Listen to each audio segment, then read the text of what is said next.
आप मुझे कैसे आपका तो पहचान पा रहे हैं?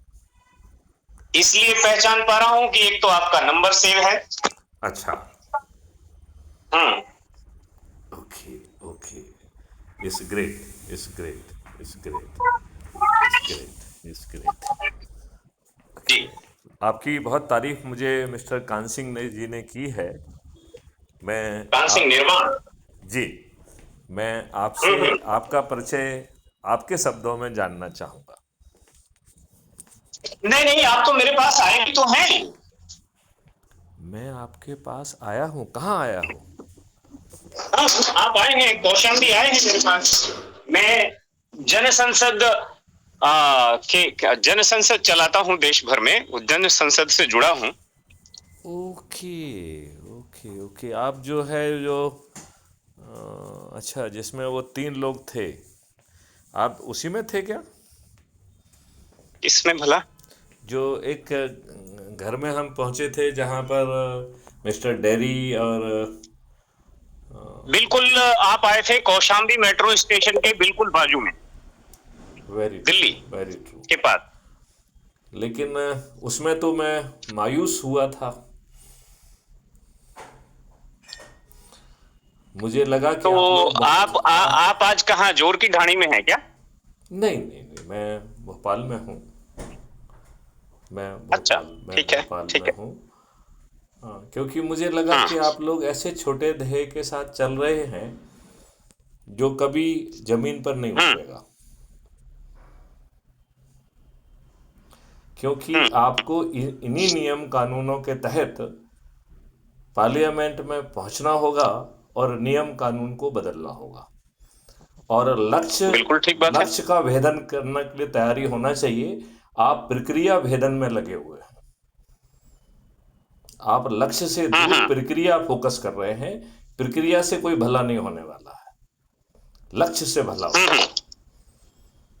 मतलब आपका हम्म। आपका तो हम्म। ध्येय केवल ये है कि इस तरीके से जनप्रतिनिधि आना चाहिए। अरे वो जनप्रतिनिधि करेगा क्या? 21 लक्ष्य और 5 हम्म। मौलिक अधिकारों के साथ यदि सरकार के खाते पर, सरकार के खजाने पर बिना बोझ डाले हम इस देश को यदि टैक्स मुक्त, कर्ज मुक्त बना सकते हैं, और प्रशासनिक व्यवस्था से लेकर गुलामों के नियम कानून जिनके बीच में आप जी रहे हैं, हम्म। उनमें आमूल चूल परिवर्तन संभव है, जिसका प्रेजेंटेशन हमने आपको दिया था। और मुझे लगा कि हम्म। डेरी और ये सब लोग बहुत छोटी सोच के लोग हैं। कौन देवी, कौन?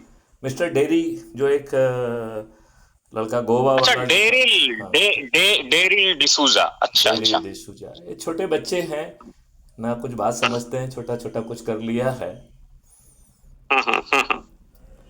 क्योंकि इस 140 करोड़ लोगों के देश को बदलने के लिए एक डिफरेंट चिंतन की जरूरत है।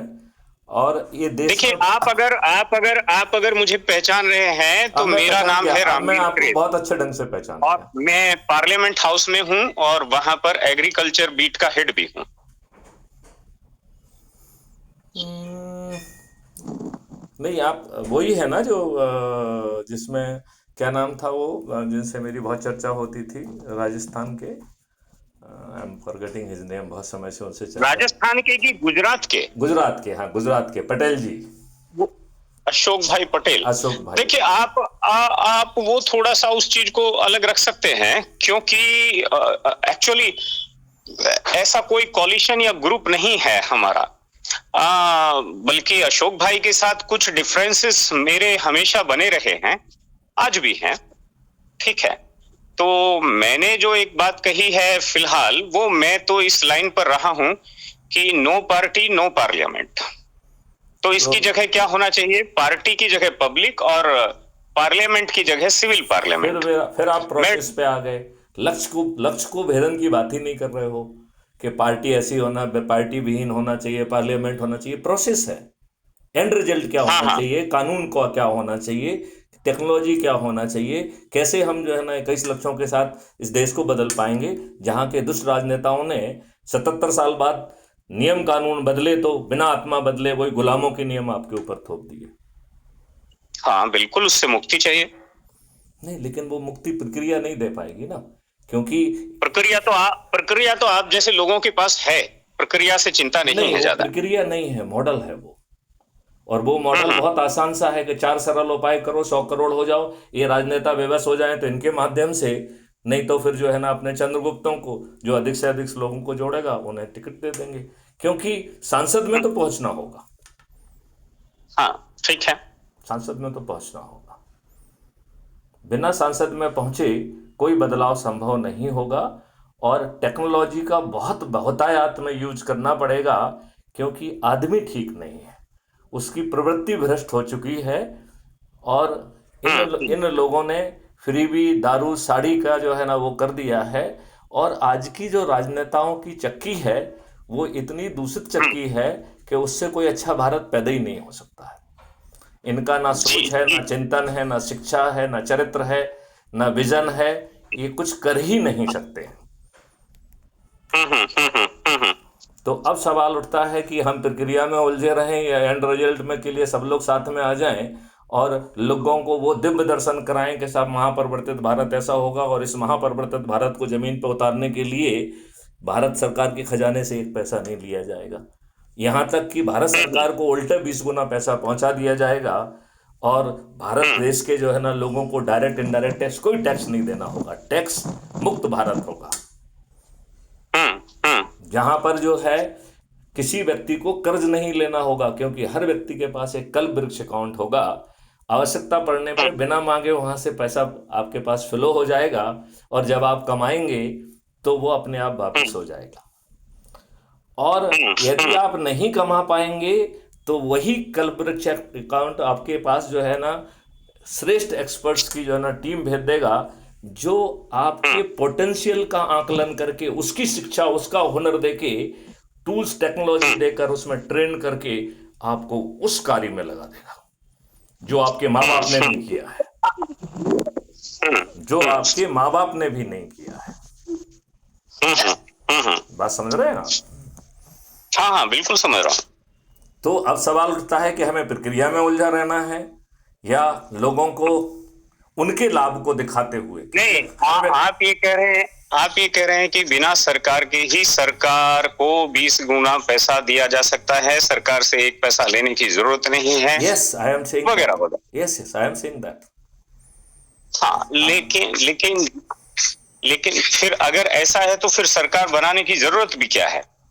नहीं नहीं, नियम कानून और इकोसिस्टम तो करना पड़ेंगे ना। गुलामों के नियम कानून तो बदलना हाँ होंगे ना, हाँ, पुलिस तो बदलना बस मैं होगी वही ना। कह रहा हूँ। मैं वही कह रहा हूँ। मैं आपको आज फिर एक बार आश्वासन दे रहा हूँ इस बात का, और पूरी तरह से साथ देने की भी बात कर रहा हूँ। मुझे जितनी भी आप मॉडल्स, जितनी भी सारी बातें हैं जिनको अप्लाई करने की बात आप कर रहे हैं, उनसे मुझे लेश मात्र भी असहमति नहीं है।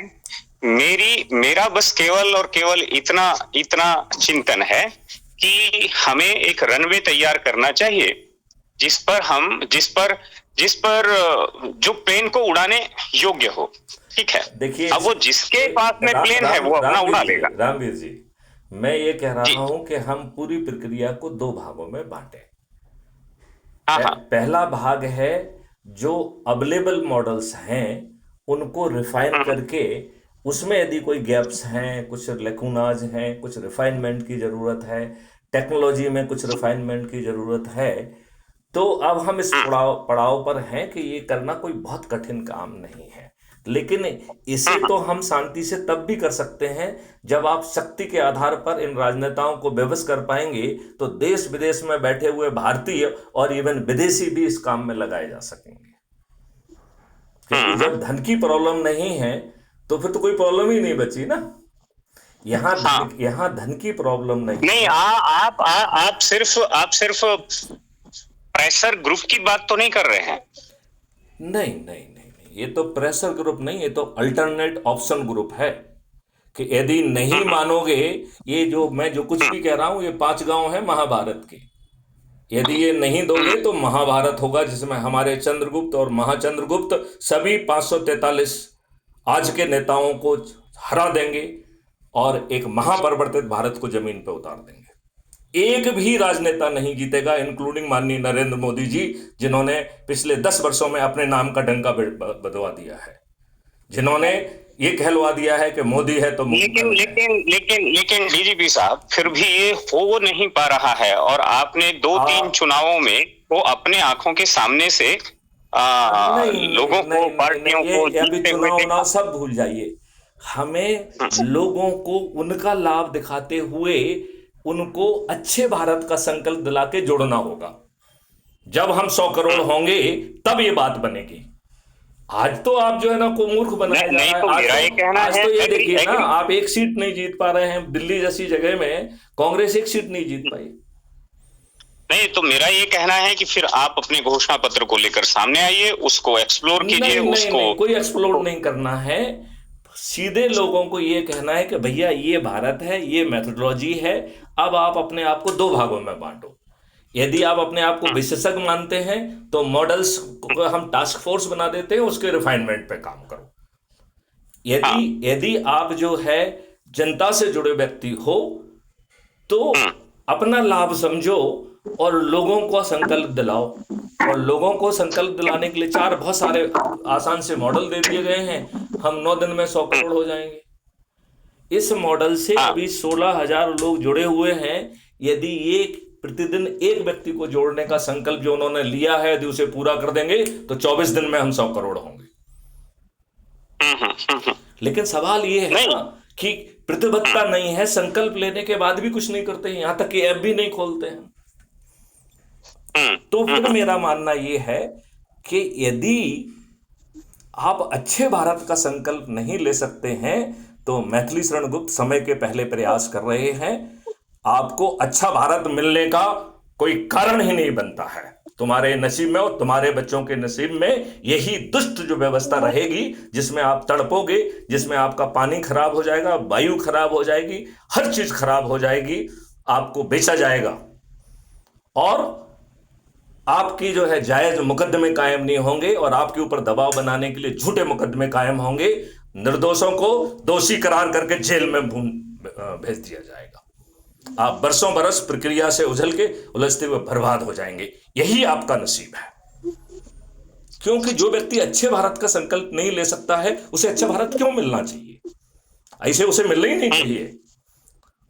मैथिली शरण गुप्त समय के पहले आ गए हैं, उन्हें थोड़ा कुछ समय बाद आना चाहिए था। हाँ, जब और थोड़ा सा पिस लेते लोग। नहीं, लेकिन मैं ये कह रहा हूं कि यदि हम छात्रों को दिव्य दर्शन दिखाएं कि भैया तुम्हारे पोटेंशियल को रियलाइज करने वाली शिक्षा तुम्हें मिल जाएगी। आपके जो है आज का पोटेंशियल तो आज तक किसी ने नहीं जाना, आपके माँ बाप ने भी जानने की कोशिश नहीं की। आपको भोंक दिया अपने स्वप्न को दिखाने के लिए कि मैं ये नहीं कर पाया इसलिए हमारा बच्चा ये कर दे। भैया क्यों क्यों कर दे, क्यों कर दे? और यदि आपके उस पोटेंशियल को हम रियलाइज कर पा रहे हैं, यदि हम आपको क्या एजुकेशन मिलना चाहिए ये आइडेंटिफाई करके आपको वो दे रहे हैं, स्किल सेट दे रहे हैं, टूल्स दे रहे हैं, टेक्नोलॉजी दे रहे हैं और उसे जमीन पर उतारने के लिए आपको कहीं पे हाथ फैलाने नहीं जा रहा है, आपको राष्ट्रीय संपदा के निर्माण में लगा दे रहे हैं और उस व्यक्ति को भी लगा दे रहे हैं जिसके खुद के खीसे में एक पैसा नहीं है, उसके पिताजी के खीसे में भी पैसा नहीं है। उसके लिए कल्पवृक्ष अकाउंट की व्यवस्था कर दी है जहां से पैसे आ जाएंगे, जो लोग कंट्रीब्यूट करेंगे उनको रियल टाइम पेमेंट होगा। जब ये सक्षम बन जाएगा तब जो है ना ये कमाएगा, उस समय जो है ना कल्पवृक्ष अकाउंट का पैसा वापस हो जाएगा। तो कल्पवृक्ष अकाउंट को कहीं से स्थायी पैसा नहीं चाहिए, इससे temporary money which is required. तो ये तो दर्शन है केवल, ये तो विराट रूप है। जो बात आप कह रहे हैं, देखिए होता क्या है कि हम कल्पना तो करते ही हैं। ये कोई कल्पना नहीं है, ये मॉडल्स हैं ड्रिवन बाय द टेक्नोलॉजी। जो इस मॉडल्स को रिफाइनमेंट में काम करना चाहते हैं वो रिफाइनमेंट में काम करे, बट रिफाइनमेंट हमारे लिए महत्वपूर्ण नहीं है। क्यों नहीं है? क्योंकि एक मिनट, मेरा ये कहना है कि मॉडल्स अपन ने बनाए हैं, रिफाइनमेंट की अपनी इच्छा है। रिफाइनमेंट में जिन्होंने जिंदगी लगा दी है उनका भी उपयोग किया जाएगा, जो अपने आप को एक्सपर्ट समझते हैं उनका उपयोग भी किया जाएगा। आम पब्लिक जिसे झेलना है उसकी शंकाएं, कुशंकाएं और सलाहों को कैप्चर किया जाएगा। जिनको जिनको कानून पार्लियामेंट में बनाना है उन्हें बाहर बिठा के पहले बाहर उसे पकाने के लिए उनकी जिम्मेवारी होगी। जब ये 4 तरीके से पक जाएगा तब पार्लियामेंट में जाएगा, और ये पार्लियामेंट रूल को बदल दिया जाएगा। भविष्य में कोई भी हाई कमांड या कोई भी व्यक्ति सीधे कोई भी चीज पार्लियामेंट में पेश ही नहीं कर पाएगा। 4 तरह से पकाने के उसके स्टेप क्या होते हैं वो विस्तार में अपन बात कर लेंगे। मेरे वैसे बहुत सारे वीडियोज हैं उसके ऊपर, क्योंकि पहला ये है कि जिन लोगों ने अपनी जिंदगी लगा दी है उन हीरो को पहचाना जाए, उन्हें टास्क फोर्स का हिस्सा बनाया जाए, और वो मॉडल्स और टेक्नोलॉजी उनको सौंप दी जाए कि भैया तुम अब इस पर विस्तार से लाइव चर्चा करो, और आपके जो है ये 15 दिन 20 दिन 1 महीने जो भी अपन उसको समय दें, उस समय में आप फाइंड आउट करो कि इसमें क्या क्या कमी है और what kind of the refinement is required. उससे पहली डिग्री का रिफाइनमेंट होगा। फिर बहुत सारे लोग जो है अपने आप को एक्सपर्ट कहते हो चाहे ना हो, उनको भी मौका दिया जाएगा कि वो भी अपनी जो है ना चलाएं, 15-20 दिन तक जो है लाइव डिस्कोर्स करें, जिसमें जनता भी पार्टिसिपेट करे, पत्रकार भी पार्टिसिपेट करें, सभी जो है सिविल सोसाइटी पार्टिसिपेट करें, एनजीओ पार्टिसिपेट करें, सब लोग पार्टिसिपेट करें, और उसकी चर्निंग में जो पॉइंट निकलेंगे उससे सेकंड डिग्री रिफाइनमेंट किया जाएगा। फिर जो पब्लिक जिसे अल्टीमेटली उस कानून को झेलना है, वो ये 30-35 या 1 आध महीने में या 1.5 महीने में उसे इतनी जानकारी तो हो गई होगी कि उसको कुछ शंकाएं कुशंकाएं तो हो जाएंगी कि भैया ये इसमें ये गड़बड़ हो सकता है, तो उसकी शंकाएं कुशंकाएं और सलाहों को कैप्चर करके तीसरी डिग्री का रिफाइनमेंट किया जाएगा। फिर जो चंद्रगुप्त इस प्रक्रिया में जिन्होंने अपना योगदान किया और लोगों को जोड़ा, उनको भी अपनी बात कहने का मौका मिलेगा, वो चौथे स्टेज पर रहेगा, और फिर उनके स्तर पे जो पॉइंट आएंगे उनको समाहित करके 4th रिफाइनमेंट के साथ ये पार्लियामेंट में जाके एक एक सेक्शन पे फिर से बहस होकर इसे पास किया जाएगा, और पार्लियामेंट्री रूल में अमेंडमेंट कर दिया जाएगा कि भविष्य में कोई भी व्यक्ति सीधे पार्लियामेंट में कोई कानून ला ही नहीं सकता है, उसे इसी प्रक्रिया से गुजरना होगा, जिससे देश और विदेश की ताकतें हमारे ऊपर मनचाहे कानून न थोप दे।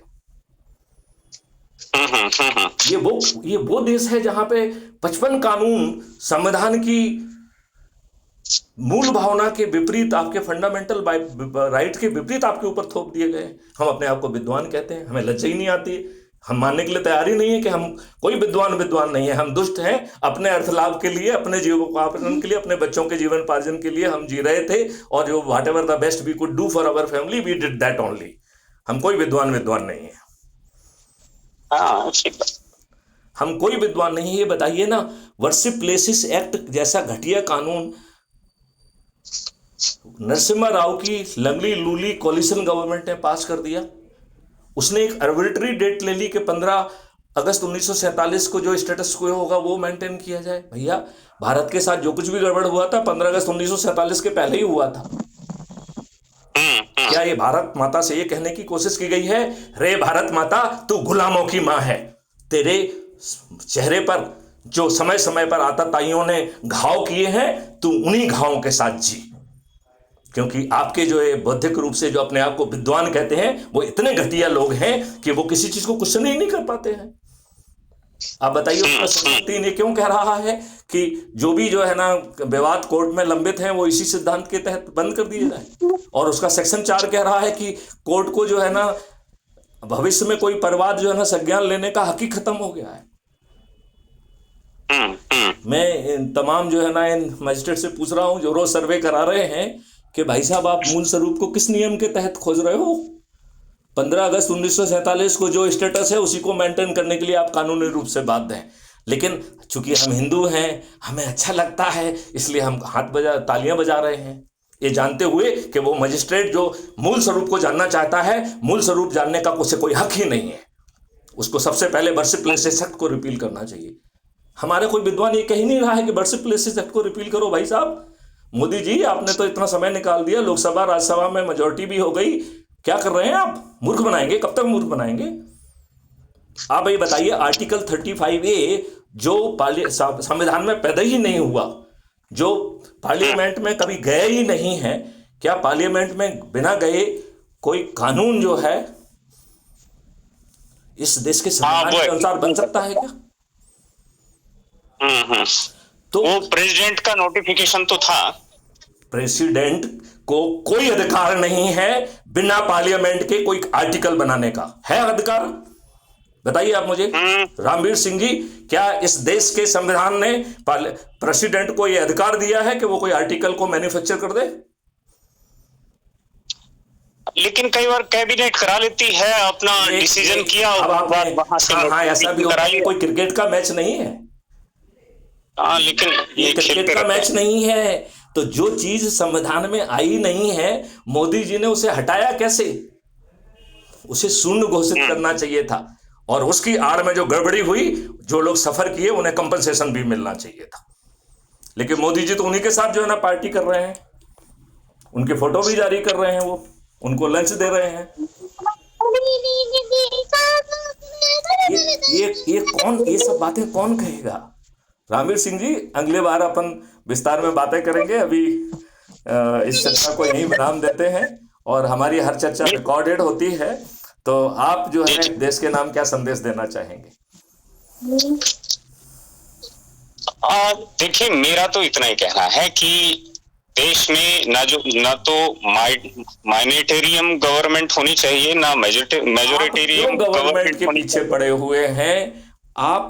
एंड रिजल्ट की बात क्यों नहीं करते? देखिए चंद्रगुप्त जी, आप संदेश मेरा लेना चाह रहे हैं, और उस पर आप जो है, ठीक है, तो संदेश मेरे तारतम्य में होना चाहिए ना। हाँ, तो मेरा इसमें इतना सही कहना है कि देखिए, डेमोक्रेसी में power sharing to every people. Democracy है क्या? It's government of the party, by the party, for the party है। Who says it's democracy? तो इस लाइन पर डेमोक्रेसी से पार्टीक्रेसी। हाँ, इट इज पार्टीक्रेसी। तो पार्टीक्रेसी को डेमोक्रेसी तक ले जाना, ये पहला काम होना चाहिए। वो तो अपने आप हो जाएगा जब आप जो है ना लोगों को जोड़कर 543 के 543 लोग जो है विजयी होंगे। तो इससे बड़ी डेमोक्रेसी और क्या होगी? नहीं, मेरा ये कहना है कि 543 ही क्यों हो। एक बात, अभी देखिए, आज के नियम कानून से ही होगा। आप क्यों प्रक्रिया में फिर फंसे? नहीं, मैंने मान लिया। मैं ये तो आप कह रहे हैं किसी सिस्टम को में चेंज लाने के पहले के कानून, आज के संविधान के तहत परिवर्तन संभव है, और उसके लिए भी भारत सरकार के खजाने से पैसा नहीं लिया जाएगा। मैं इसके लिए एग्री हूं कि भाई पहले समाज को सत्ता तक जाना होगा, संसद तक जाना होगा, और उसके बाद वहां से व्यवस्था परिवर्तन का। और उसको जाने के लिए 4 सरल उपाय बना दिए गए हैं। यदि हम लोगों को इकट्ठा करके किसी भी बहाने से, चाहे वो जो है ना जन्मदिन का समारोह हो, या सत्यनारायण की कथा हो, या यज्ञ हो, या हवन हो, या कथा वाचन हो, या भागवत वाचन हो, कारण कुछ भी हो, लोगों को इकट्ठा, या जुमे की नमाज ही क्यों ना हो, एनीथिंग एंड एवरीथिंग, कोई भी धार्मिक आयोजन हो सकता है। उसको आप धर्म की सीमा से मत बांधिए। हाँ, तो उसे भी जोड़ दिया करिए इसमें। नहीं, मतलब मैं तो कह रहा हूं कोई भी धार्मिक आयोजन हो, इसको हम जो है ना, ये वी वांट की जो है ना सभी भारतीय बराबर होंगे। जाति, धर्म और ये जो है ना इस पे जो बांटा है, वो तो नियम विरुद्ध, फंडामेंटल राइट के विरुद्ध बांटा है, राजनीतिक लाभ के लिए बांटा है।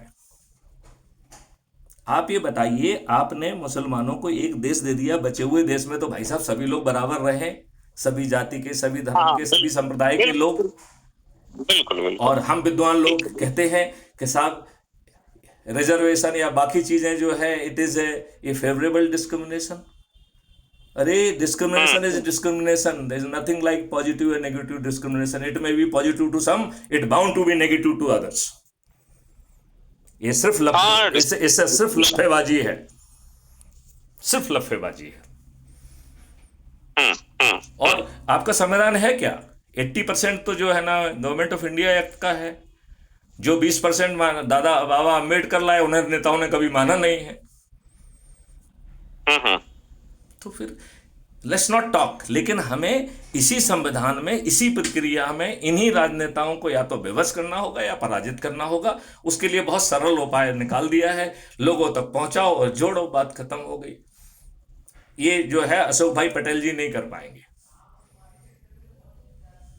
हाँ, नहीं कर पाएंगे, नहीं कर पाएंगे, क्योंकि आप प्रक्रिया में उलझे हुए हैं।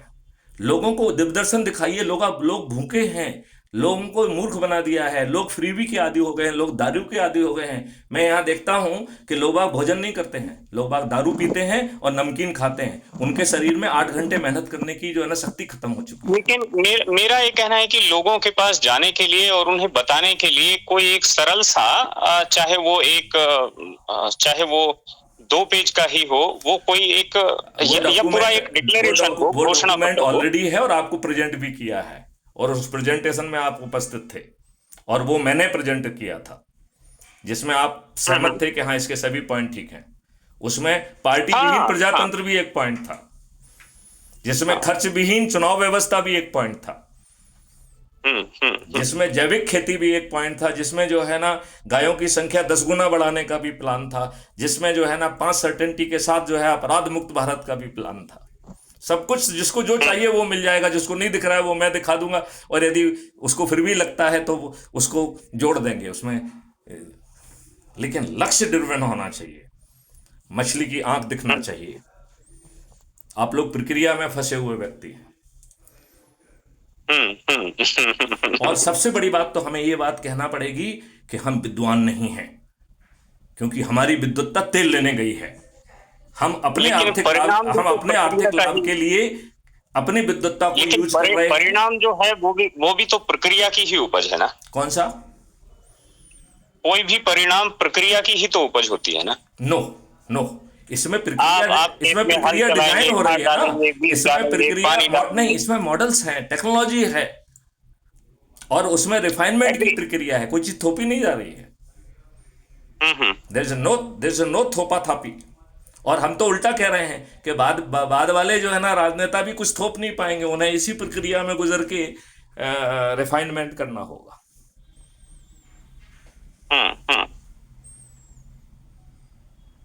नहीं, आज बताइए ना 55 कानून क्यों हैं? जब हमारी लोकसभा और राज्यसभा में मेजॉरिटी थी तो 55 का नाम लिख के कहते हाँ की जीत हुई ना की हार हुई।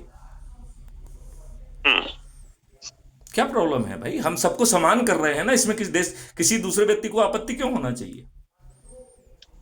हम कोई डिस्क्रिमिनेशन नहीं कर रहे हैं। वी आर सेइंग कि every Indian citizen is equal. और जब हम आपको 5 मौलिक अधिकार दे रहे हैं तो हमने तो आपकी सभी समस्याएं अपने पास ले ली हैं। हम आपको रोजगार का मौलिक अधिकार दे रहे हैं, हम आपको शिक्षा का मौलिक अधिकार दे रहे हैं, हम आपको स्वास्थ्य का मौलिक अधिकार दे रहे हैं, हम भोजन का मौलिक अधिकार दे रहे हैं, समृद्धि और खुशहाली का भी मौलिक अधिकार दे रहे हैं। ना, दिक्कत यह है कि सब कुछ आप ही दे रहे हैं। नहीं, मौलिक अधिकार हम अपनी जेब से कुछ लेकर नहीं आ रहे हैं, हम अपनी जेब से कुछ लेकर नहीं आ रहे हैं। मैं वही कह रहा हूँ कि मौलिक अधिकार नहीं आ रहा हूँ। मैं सिर्फ जो है मैं सिर्फ दृष्टा हूँ। एक मिनट, मैं सिर्फ दृष्टा हूँ। मौलिक अधिकार कभी दिए नहीं जाते हैं। शरण को अपने जेब से कुछ लेके नहीं आ रहे हैं। नहीं, एक मिनट, मैथिली शरण को अपनी जेब से कुछ लेके नहीं आ रहे हैं। हाँ, मैं वही और ना ही टैक्सपेयर की जेब से ले रहे हैं। तो मौलिक अधिकार तो आदमी को नेचर ने दिए हैं। मौलिक अधिकार तो आदमी को नेचर ने दिए हैं। कुछ लोग उसको कैप्चर करते हैं, इसलिए व्यवस्था इसलिए बनती है ताकि वो लोगों को मौलिक अधिकार की गारंटी दे। लेकिन कौन से मौलिक अधिकार की बात कर रहे हो? आपके तो जो सामान्य अधिकार है उनका पालन नहीं हो रहा है। थाने में जाते हो, थाने वाले की विधिक जिम्मेवारी होती है, आपको भगा दिया जाता है। वहीं पे जो है झूठे मुकदमे आपके विरुद्ध कायम हो रहे हैं, आपके ऊपर दबाव बनाने के लिए। मैं यही तो कह रहा हूँ, इसीलिए तो हमारा दिमाग भी तो इसीलिए खराब है। हम भी तो नहीं, तो आपको खराब होने की बजाय जो है हमारे मॉडल में तो ये सब चीजें नहीं होंगी। 5 सर्टेनिटी के साथ आपको क्राइम फ्री और अपराध मुक्त भारत मिल जाएगा, भ्रष्टाचार मुक्त भारत मिल जाएगा, और ये सब समस्याएं भी दूर हो रही हैं। और आपको जो है, यदि आप उसको मॉडल को रिफाइनमेंट की ताकत रखते हैं तो और हमारी मदद कर सकते हैं, तो और ऐसे ढेर सारे लोगों को लाइए, उनको उस मॉडल्स को दिखा देंगे, उनको वो जो है ना उस पर रिफाइनमेंट पे काम करें। हमारे साथ एक अशोक भाई पटेल जुड़े थे। अशोक भाई पटेल तरीके से जानता हूँ, बहुत बार जो है ना मेरी चर्चा भी हुई है। अशोक भाई पटेल जो है कुछ अपना मॉडल लेकर आए और हमें वो बार बार ये कहते हैं कि इसमें रिफाइनमेंट की गुंजाइश है, अगर आप इसमें रिफाइन कुछ कर सकते हैं तो आप जरूर करें। I don't agree with that model. और हमें नहीं डीजीपी साहब, हमें 2 साल हो गए, हम रिफाइनमेंट के लिए, हम नहीं बाकी भी जो कुछ साथी थे वो सुझाव देते देते सर पटक लिए लेकिन वो कभी भी एक बात नहीं सुने, नहीं माने। ठीक है, इसलिए वो तो इसलिए रिफाइनमेंट की सोच है ही नहीं ना फिर। हाँ हाँ हाँ, ये भी एक बात। तो ये सोच का भी मसला नहीं है। मैं तो यहां तक कह रहा हूं कि भाई आप केवल एक सिस्टम बनाइए, और उस सिस्टम के बाद आपके पास जो है, जो आपने मॉडल्स बनाए हैं, उस सिस्टम पर आप सब कुछ रखते जाइए, और उसमें वो जो है अपने प्रोसेस में चला जाएगा। मैं ये कह रहा हूं कि आप रखने वाले कोई नहीं होते हैं, तो पहले शक्ति को संधारण करिए, लोगों को ये बता के कि भाई साहब आपको ये मिल सकता है। और मेरा ये मानना है कि पहले जो आज नेता चुना हुआ है उसी को बेबस करिए। यदि आप 100 करोड़ होंगे तो वो बेबस हो जाएंगे। यदि वो बेबस नहीं होते हैं तो ये, यदि वो बेबस नहीं होते तो हम तो उनसे 5 गांव मांग रहे हैं। 5 गांव क्या है कि भैया आप 26 टास्क फोर्स बना दो और हम उसको हाँ रिफाइन हाँ करके हाँ, तो बेसिक बात आप कुछ अलग थोड़ी ना कर रहे हैं। बेसिक बात आप भी तो यही कह रहे हैं कि भाई पहले जो है, जो जो ये नेता हैं, जो राजनीतिक पार्टियां हैं, ठीक है, इन सबको पहले जो है घुटनों पर लाना होगा। ठीक है, मतलब ये कहिए कि समाज को नहीं नहीं, उनको घुटने उठने पे नहीं लाना है। उनको कहना है भाई साहब हम आपसे 5 गांव मांग रहे हैं, और 5 गांव की डेफिनेशन बहुत छोटी है। 5 गांव की डेफिनेशन है कि आप 21 महालक्ष्यों के लिए 21 टास्क फोर्स बनाने की हमें शक्ति दे दो, और 5 जो है मौलिक अधिकारों के लिए टास्क फोर्स बनाने की शक्ति दे दो। हम उसे जो है अपने मॉडल को रिफाइन करके इन्हीं 4 प्रक्रिया के तहत जो है ना पका कर आपको देंगे। फिर आपको दूसरा जो है आपको और मैं कह रहा हूं कि वो 5 गांव तो छोड़िए, वो सुई की नोक भर भी नहीं देंगे। और ये तो आप इतिहास ये तो जो है, ये क्या कृष्ण भगवान को नहीं मालूम था कि वो सुई की नोक नहीं हाँ देंगे? और दुर्योधन ने उसमें कोई हाँ, नहीं, आपको दुर्योधन भी ने ये उसमें कोई मालूम है। कंफ्यूजन भी नहीं रखा। उन्होंने कहा कि 5 गांव तो बहुत हाँ, दूर है, एक सुई की नोक के बराबर भी जमीन नहीं दूंगा तुम्हें। एग्री। तो आप भी इस बात को जान रहे हैं, नहीं, लेकिन तो फिर हमें उसके बाद नहीं, हमें उन्हें मौका देना है। हम्म, इसके बाद जो है, क्योंकि यदि वो मान जाएंगे तो ये बदलाव की प्रक्रिया 2025 में चालू हो जाएगी। हमारा स्वार्थ है उसमें। लेकिन यदि वो नहीं मानेंगे तो एक्सपोज हो जाएंगे। हमारे जो है ना प्रक्रिया में ऑलरेडी ट्रांसपेरेंट तरीके से जो है ना चंद्रगुप्त पैदा हो रहे हैं। जो अधिक से अधिक लोगों की मेरिट लिस्ट में आएगा, 543 लोग वो चंद्रगुप्त कहलाएंगे। मैथिली शरण गुप्त की क्राइम फ्री भारत मिशन ने एक पार्टी बना दी है, वो उनको टिकट दे देगी। हम 100 करोड़ लोग जो 21 महालक्ष्य और 5 मौलिक अधिकारों के लिए जुड़े हुए हैं, वो अपने चंद्रगुप्तों को विजयी बना देंगे। नहीं, तो जो अभी आप पार्टीक्रेसी को क्रिटिसाइज कर रहे थे, तो फिर ये पार्टी कोई पार्टी का काम नहीं कर रही है। इसे तो इसी व्यवस्था में महाभारत में जीतने की प्रक्रिया है। ये कोई पार्टीक्रेसी नहीं है। ये पार्टी कोई पॉलिटिक्स नहीं करेगी। ये पार्टी कोई आम सभाएं नहीं लेगी। ये सिर्फ टिकट देगी। और टिकट कब देगी? जब राजनेता विवश नहीं होंगे। तो अपने चंद्रगुप्त को टिकट देने के लिए हम किसी दूसरे के पास कैसे जा सकते हैं? और यदि हम नहीं देंगे तो फिर हम जो है ना इन राजनेताओं को पराजित कैसे करेंगे? नहीं, वो तो जयप्रकाश के समय में पब्लिक कैंडिडेट के थ्रू हुए हैं कई लोग। ये शरद यादव जो थे, कि जब हमारे मॉडल्स हैं तो हम अपने मॉडल के तहत लड़े ना, किसी दूसरे की बात क्यों करें भाई? जो एक हम पूरा पैकेज लेके आए हैं, it is A package deal कि हम भाई आपको ऐसा भारत देंगे, तो फिर पैकेज हमारा चलना चाहिए। उसमें आप रिफाइनमेंट सजेस्ट कर सकते हैं। आप ये नहीं कह सकते कि दूसरे का मॉडल ले लो। बाकी सब ठीक है, लेकिन देखिए पार्टी बनाते ही फिर जो है मेरे मन में शंका आ जाती। आप अपनी शंका के साथ जीजिए, क्योंकि बिना पार्टी बनाए आप जो है मेरे नहीं, वो पार्टी जैसा कोई काम ही नहीं कर रही है ना। आप अपनी शंका के साथ जीजिए, आपकी शंका से कोई फर्क नहीं पड़ने वाला है ना। एक हरियाणा के डीजीपी थे Ranveer Sharma, IG x IG, और वो मेरे बहुत अच्छे मित्र थे। जिस दिन उन्होंने पार्टी बनाई, उसके बाद फिर उन्होंने कहा कि रामवीर जी आ जाइए। महाराष्ट्र सदन में गए, बैठकर खूब भोजन किया। क्या आप आ जाइए, क्योंकि वो पार्टी कोई पार्टी का काम के लिए बनाई नहीं गई है। मैं ही उसका राष्ट्रीय प्रेसिडेंट हूँ, कोई पार्टी का काम ही नहीं करना है। वो तो एक इनेबलिंग क्लॉज है कि जब ये राजनेता जो चंद्रगुप्त बनेंगे, अधिक से अधिक लोगों को जोड़कर उन्हें हमें टिकट देना होगा। तो टिकट कहां से आएगा? हमें इसी व्यवस्था में लड़ना होगा ना, इसी व्यवस्था में पराजित करना होगा। टिकट तो निर्दलीय लोग भी लेकर के जीतते निर्दलीयों हैं। को कौन संभालेगा, खरीद लिया जाएगा उनको। आप फालतू के इतने इतने अनुभव के बाद आप नहीं तर्क वाली, देखिए रामवीर सिंह जी, मुझे लगता है कि शायद आपसे बात करना बेकार ही है। आप तर्कों में क्यों जाना चाहते हैं जब आपको बता दिया है कि पार्टी जो है कोई पार्टी का काम नहीं कर रही है, वो किसी को टिकट नहीं दे रही है। टिकट तो आदमी अपनी ऊर्जा से लोगों को जोड़ के खुद पा रहे हैं ना। वो तो किसी को, वो पार्टी तो किसी को मंत्री मुख्यमंत्री नहीं बना रही है, क्योंकि जो जो मेरिट में 82 में आ जाएगा उसको वो केंद्रीय मंत्री बनेगा। तो पार्टी क्या कर रही है इसमें? Party is not taking any decision. वो तो केवल इनेबलिंग बनाई है, क्योंकि जब हम पूरा मॉडल ला रहे हैं तो हमें एंड टू एंड मॉडल लाना होगा ना। हम ये थोड़ी कह सकते कि हम फिर दूसरे के मॉडल को खोजेंगे। I have to have end to end solution. This is end to end solution. चलिए करिए आप नहीं, मैं तो लगा ही हुआ हूं, मैं तो पूरी एनर्जी के साथ लगा हुआ हूं। मुझे नहीं मालूम था कि ये आपका नंबर है। आपका नाम रामवीर मालूम है, हम तो आपसे मिलके भी आए, लेकिन हमें आपका नाम भी नहीं मालूम था। आपका नंबर भी मेरे पास सेव नहीं था। हाँ ना ठीक है, वो तो वो कोई बात नहीं है। नहीं, तो ये कहना है कि देखिए उस समय मुझे लगा था कि आप लोग तीनों लोग बहुत छोटी सोच के साथ चल रहे हैं और आप अपने इनहिबिशन और प्रेजुडिस से जुड़े हुए हैं। आप जो है वो लक्ष्य भेदन की सोच रखने वाले व्यक्ति मुझे उस समय नहीं दिखाई दिए। हर आदमी अपने प्रेजुडिस के साथ ही जीता है। नहीं, लेकिन मैं तो अपने लगता ऐसा है कि नहीं, मैं तो अपने प्रेजुडिस से बाहर निकला हूं ना। बाकी दुनिया जो है वो प्रेजुडिस है।